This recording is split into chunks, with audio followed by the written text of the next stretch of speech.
Do you have a hard time doing a pistol squat or ever wanted to do a pistol squat but you can't? In this video, I'm gonna go over one concept that you can start to do to get you there. What's going on? This is Dr. Nick Bonforte, and in this video, I will be going over one key concept that you have to understand to eventually get you to do a pistol squat. Now, when we're talking about doing a pistol squat, there is many things to consider.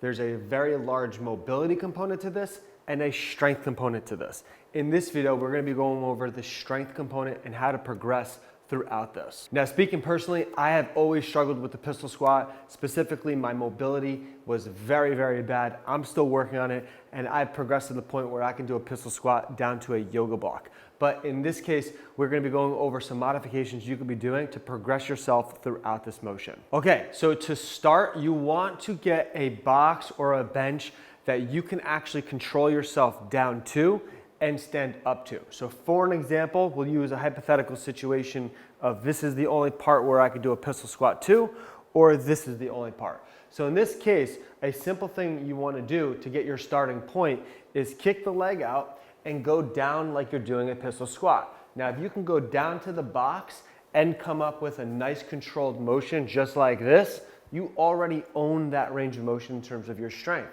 so that you would go lower. So in this case, for an example, this would be a lower part that I would be going to. So you do the same concept. You'd kick your leg out, you go down to the box, and then you stand up. So if you can control this motion going down and up, you know you own that range of motion.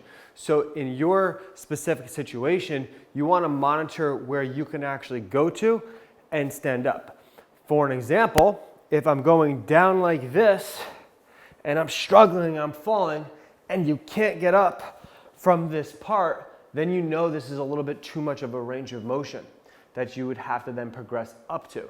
So something a little bit higher. So in this video, we're just gonna be using the box as this example. So the first step is figuring out where you can actually go down to and lift off from. That is your starting point. Now from here, this is the part where you're gonna be focusing on working out of. Now, the idea is you want to get yourself preset in a pistol squat position, because if we just go lower and lower and lower, we would be down into a regular pistol. I'm just in an elevated position. But if I rock all the way down, that would be a pistol position right there. So we start here, and now the concept is we're just working on the end range of motion that we can obtain that's not too low. So from here, keeping your leg locked out, you want to squeeze your quad, lift the leg up a little bit so you're activating like it would be in a pistol because it's not on the floor. You'd kick it off the ground, and then from there you just lean forward and stand up. Then on the descent, you want to go down slow, so we're working on an eccentric component, building more strength. If we just flop down like that, there's no time under tension for the muscle to actually work. So from here, in a standing position, we want to lower on, say, a 3-second count, but the eccentric portion could be it could be longer. It could be 5 seconds, it could be 10 seconds. More time under tension.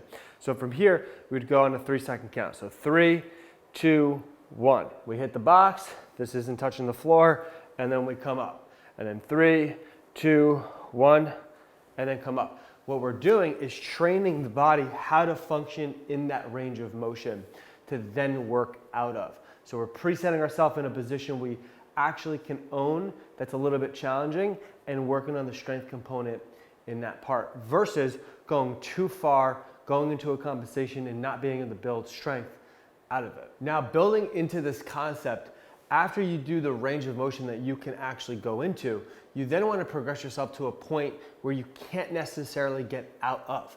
Then we're working at the end range of motion and building strength there so that we can progress out of it.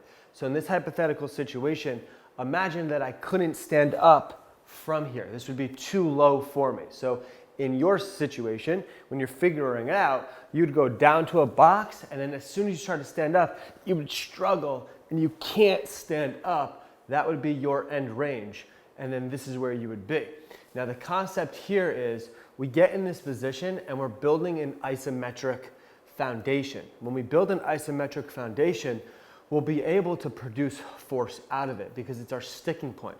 So think about it, if another scenario, if we're doing bench pressing. If we're doing bench pressing and we struggle to get out of the bench because there's too much weight and we can't push off, a thing to do in that case is isometrically work that range of motion for a little bit of time. And once you do that training, you'll be able to push through that sticking point because we're building a good isometric foundation. Another way to think about it is shooting a cannon. Where would you want to shoot it out of? A rowboat on water or a good cement foundation? So we're building that good foundation.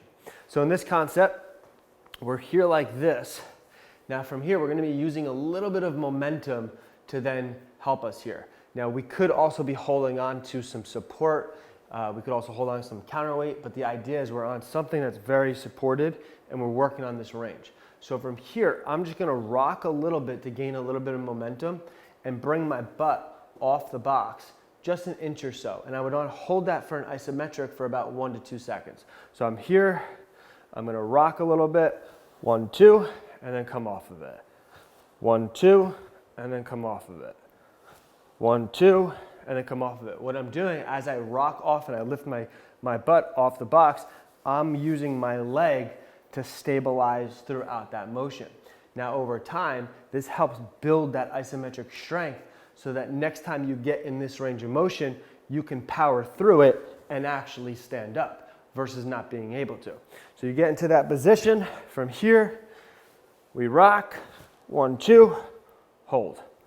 1, 2, and hold while this leg is being straight. We're just presetting into that pistol position. So I'm really working this leg isometrically and building that foundation. So I hope you have a better understanding of this concept of how to improve your pistol squat, whether you're struggling to do it or you want to get lower.